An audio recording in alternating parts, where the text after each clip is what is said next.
من بعد ما مشى ليا الذوق ومشى ليا الشم وكان عندي واحد الالم حاده ماشي هي هذيك في الجسم ديالي.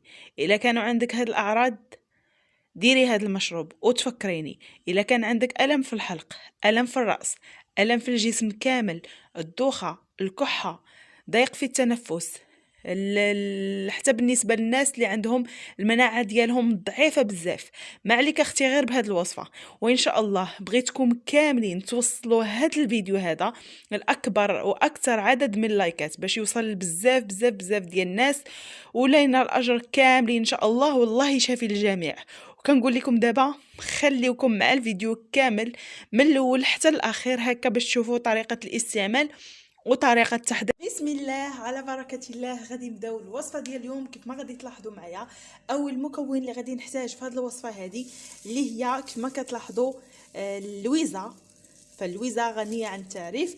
انا غادي نبحث ونعرف الاسماء ديالها الاخرى اللي في الدول العربيه او لا بالونغلي ولا بالفرنسي، وغادي نخليها لكم هنايا في صندوق الوصف او لا في الفيديو. غادي نكتب لكم الاسماء ديال هاد اللويزه هذه.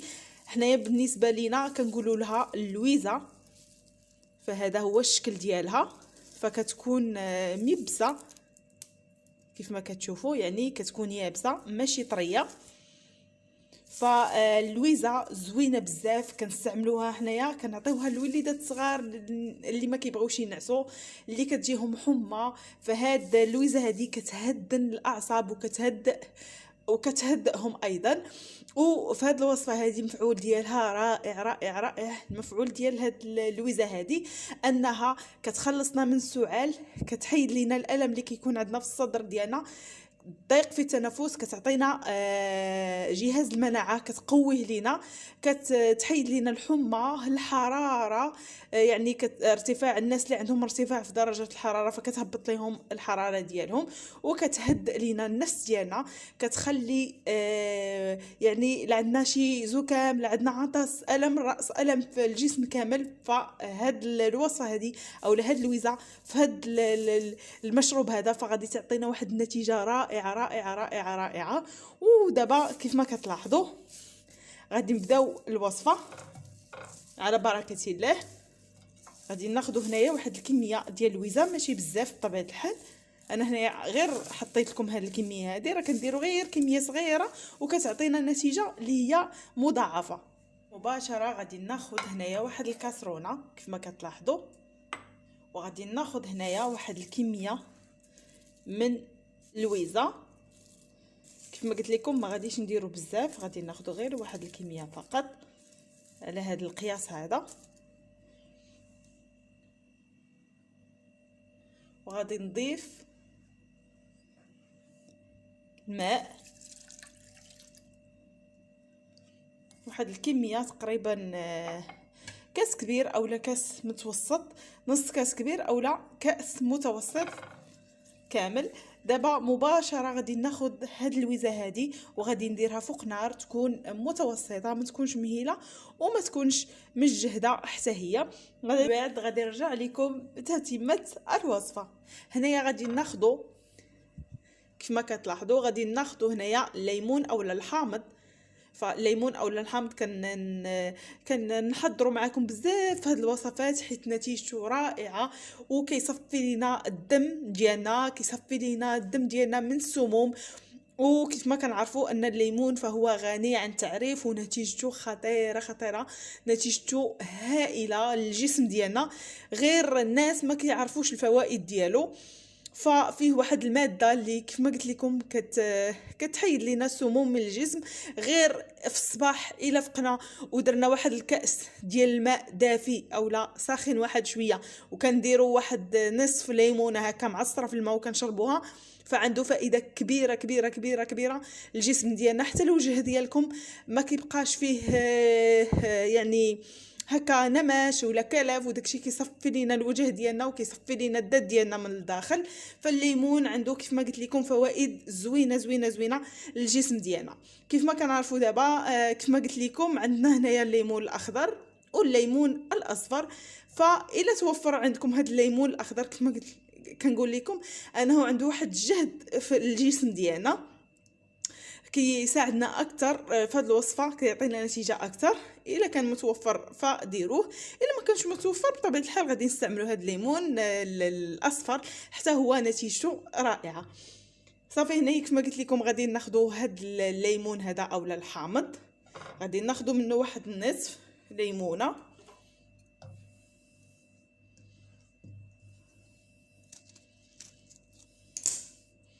هانتوما كيف ما كتلاحظوا هنا غادي نزولوا هاد البذور، وغادي ناخذوا القلب ديال هاد الليمون هذا. فهنا الا طاحوا شي عظيمات فغادي نزولوهم من بعد. المهم حنايا عندنا الغرض اننا نحيدوا هاد القلب ديال هاد الليمونه او الحامضه.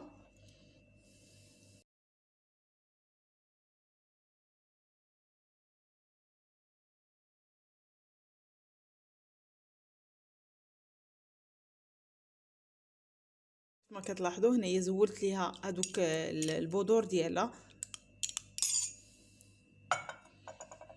هنايا كيف ما كتلاحظوا المحلول ديالي ها هو غلا ليا. دابا ما عندي غير نطفي عليه مباشره المحلول ديالنا، فكنضيفوه وكنكونوا محيدين منه المكونات. هاي كيف ما كتلاحظوا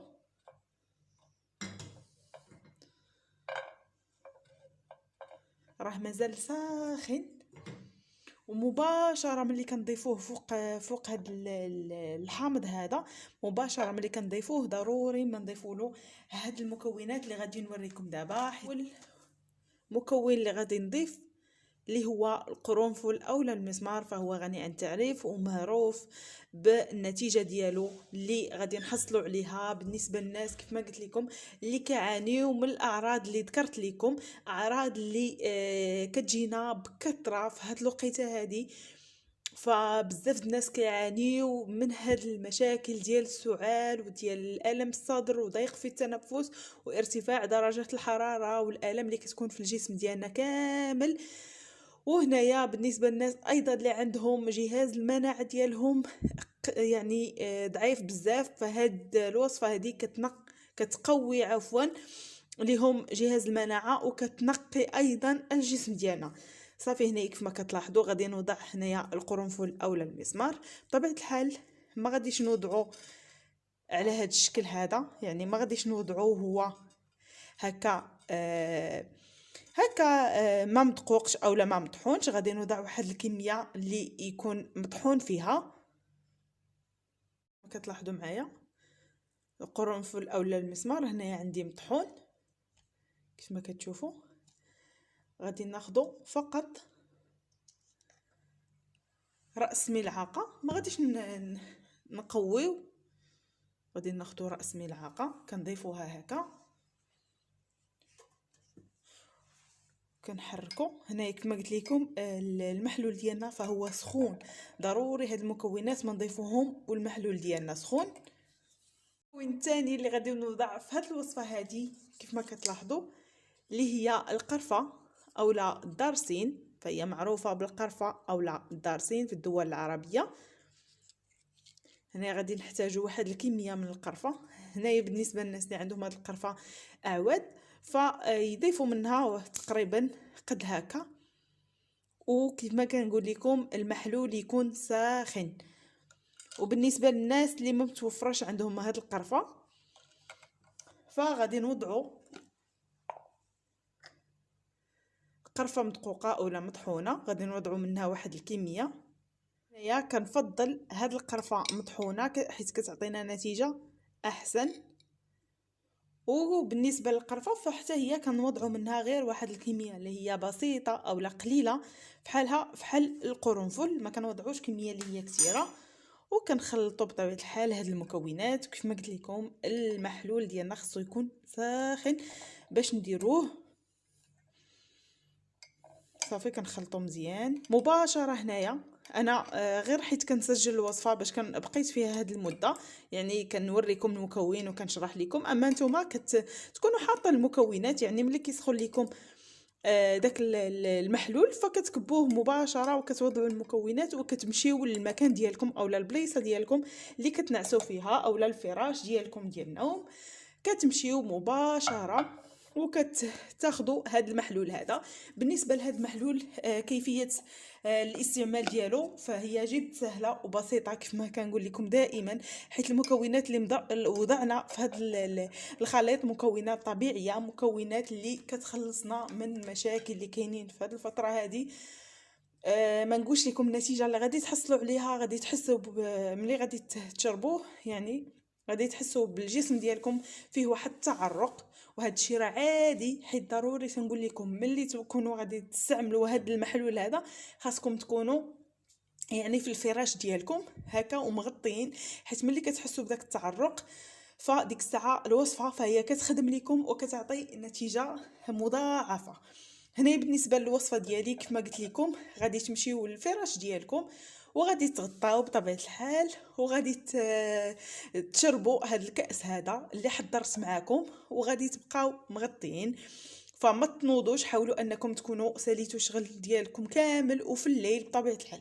هذه الوصفه كنشربوها كنستعملوها في الليل، ما كنستعملوهاش بالنهار حيت ما كتعطيش نتيجه وما كتخدمش معنا. يعني كنستعملوها بالليل كنشربوها وكنتغطاو وندفاو مزيان وكنبقاو نتفرجوا اولا كنديروا شي حاجه. المهم ديك الساعه نتوما حتى يديكم نعاس على خاطركم. صافي هذه هي الوصفه، هي جد سهله وبسيطه وكتعطينا نتائج رائعه كيف ما قلت لكم. فكتبدا المفعول ديالها من اليوم الاول حتى ل3 ايام كحد اقصى، وان شاء الله تنجح معكم وتستافدوا من هذا الفيديو. وكنتمنى انكم تبارطاجيوه باش كلشي يستافد. ديروا لي لايك باش هكا تعمل فائده على الجميع.